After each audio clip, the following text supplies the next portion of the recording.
Schools are also trying to determine how high school athletes will compete this fall. Today, the Nebraska Schools Activities Association held a board of directors meeting focused on just that. Reporter John Kipper shows us how fall sports could look this year. Right now, all high schools across Nebraska are allowed to begin practicing for fall sports next week. But it's anything but a normal year. At some point in your season, you're going to lose a kid, if not maybe the team, for a week or two. And hopefully that doesn't happen, but I think we know that it probably will.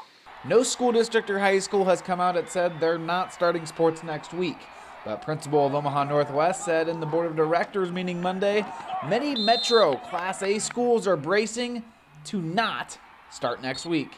You're not going to see a lot of those schools starting until August 31st or later. Some of the smaller metro area schools like Omaha Skutt and Douglas County West are planning to start practices on August 10th. Due to the size of Douglas County West, we have the ability to make a little bit different choices. We're not educating 54,000 kids through the district. We've got about 1,000. There's still a whole lot that needs to be figured out by each individual school district. This includes mask requirements for fans and coaches, how many fans to allow in, how to transport students to the game, how to orient water breaks, and how all that changes when you're playing inside, like volleyball. I feel pretty confident that outdoor activities are going to be fine.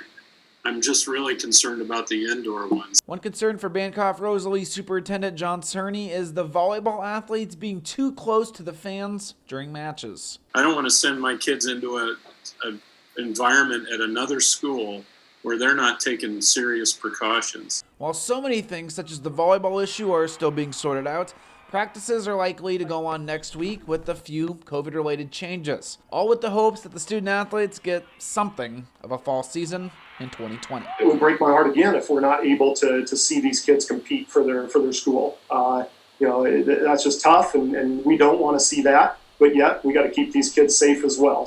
Now, a couple other things were determined today. If a team like Omaha Benson or Omaha Northwest decided to cancel a game because of a COVID-related reason, that game would not count as a forfeit and therefore not hurt the team's playoff chances. Also, there is a chance that they will expand the playoffs to every team that wants in. That is still to be determined. Reporting in Omaha, John Kipper, 3 News Now. The board of directors also voted to require schools to disinfect the benches after every game before opposing schools switch.